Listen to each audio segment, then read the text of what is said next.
মানুষের বিজ্ঞান যত আগাবে কোরআন বোঝা তত সহজ হবে।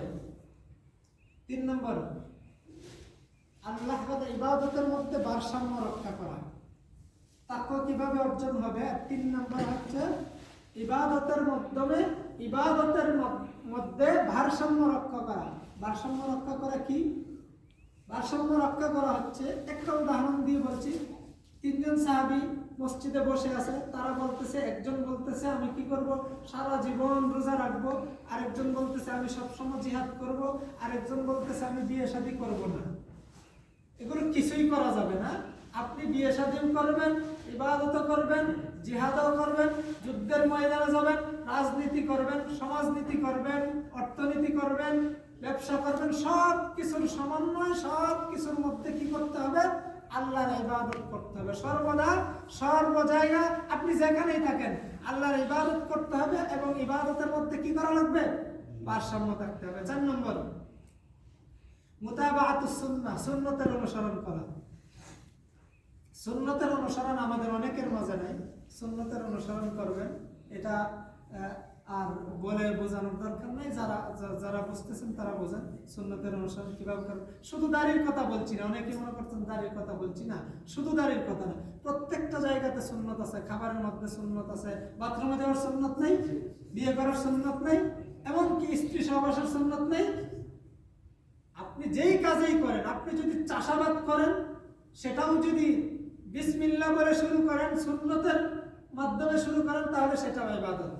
আপনি সর্বক্ষণ ইবাদত করা মানে কি? আল্লাহ তাআলা বলেছেন ওমা খালাকতুল জিন্না ওয়াল ইনসা ইল্লা লিয়াবুদুন। আমি জিন এবং ইনসানকে সৃষ্টি করেছি কিসের জন্য? ইবাদত করার জন্য। তার মানে সর্বদা মসজিদে বসে ইবাদত করবেন না। আপনি ব্যবসা করতেছেন, সেটা সুন্নত তরিকার মধ্যে যদি করেন তাহলে ইবাদতের মধ্যে শামিল হবে। আপনি রাজনীতি করতেছেন, সেই রাজনীতির মধ্যে ইসলাম নাই। আমাদের দেশে তো অনেকেই বলতেছে রাজনীতির মধ্যে ইসলাম নেই। আচ্ছা, সর্বশেষ এরপরে তারকুল বিদআত, বিদআতকে ছেড়ে দিতে হবে। আপনি যে ইবাদত করেন সেখানে বিদআত রাখা যাবে না। বিদআত কি আপনারা জানেন? এবং কাসবুল হালাল, আপনি হালাল রিজিক খাওয়া, হালাল রিজিক খাওয়া, হালাল রিজিক করা। এরপরে হচ্ছে আল্লাহ সবকিছু দেখতেছেন, এটা মনে করা। আল্লাহ যে সবকিছু দেখতেছেন, আত্তাকুল্লাহ ইন্নাল্লাহা খাবীরুম বিমা তা'মালুন। আল্লাহ তাআলা আপনার সবকিছু জানেন, সবকিছু খবর রাখেন, এবং আপনি অন্তরে কি অনুভব করেন সেটাও আল্লাহ তাআলা জানেন। এটা আপনার মনের মধ্যে রাখা, আপনার জীবনের মধ্যে রাখা, যে আমি যাই করি আল্লাহ তাআলা দেখতেছেন। এরপরে 9 নম্বর, আল্লাহ তাআলা বলেন ইয়া আইয়ুহাল্লাযীনা আমানুত্তাকুল্লাহা ওয়া কুনু মা'আস সাদিকিন। আমি একটা প্রথম দিকে পড়ছিলাম, আমি ভাবছিলাম এই আয়াতটা থেকে একটু লম্বা আলোচনা করব, আর এখন আর আলোচনার সময় নাই। অর্থাৎ ভালো মানুষদের, সৎ মানুষদের কি করা? সাথী হওয়া। আল্লাহ তাআলা বলতে পারতেন ইয়া আইয়ুহাল্লাযীনা আমানুত্তাকুল্লাহা ওয়া কুনু মা'আল মুসাল্লিন, হে ইমানদার বান্দারা তোমরা নামাজীদের সাথী হয়ে যাও।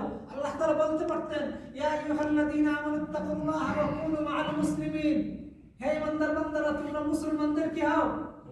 সাথী হয়ে যাও। বলছেন আল্লাহ তাআলা। আল্লাহ তাআলা বলছেন সত্যবাদীদের সাথী হও। সত্যবাদী কারা আপনারা খুঁজবেন। এরপরে আল্লাহ তাআলা বলছেন ইয়া আইয়ুহাল্লাযীনা আমানুত্তাকুল্লাহা ওয়া কুনু মা'আস সাদিকিন, ইয়া আইয়ুহাল্লাযীনা আমানুত্তাকুল্লাহা ওয়া কুনু কাওলান সাদীদা। এবং কি করে? যারা সত্য কথা বলে তাদের কি করা? সাথী হয়ে যাও। এগুলো কারা করবে?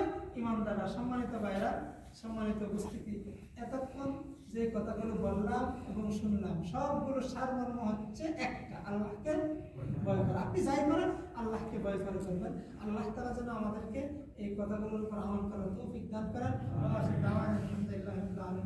আসসালামু আলাইকুম ওয়া রাহমাতুল্লাহি ওয়া বারাকাতুহু। আসলে সময় তো আমাদের অপেক্ষা করে না, সময় চলে যায়। আমরা আসি একটু দেরি করে, আবার আমরা পরিপূর্ণ আলোচনা করতে পারি না, রাত হয়ে যায় অনেক। যাই হোক, আমাদের মহতারাম যে তাকওয়ার উপর আলোচনা করেছে, আমরা যেন পুরো আমল করতে পারি, আল্লাহ যেন সেই তৌফিক আমাদেরকে দেন। অনেক দূরে থাকেন, পরিস্থিতিতে থাকেন, আমাদেরকে সময় দিয়েছেন। আল্লাহ বেজানের উপর রহম করুক, শারীরিক সুস্থতা, মানসিকতা আল্লাহ দান করুক। আমাদের মুরব্বী, আমাদের সামিয়া শাখার সদস্য, আমাদের সিরাজুল ইসলাম ভাই কি জানি একটু বলতে চাচ্ছেন, এক মিনিট তাড়াতাড়ি করবেন যে তো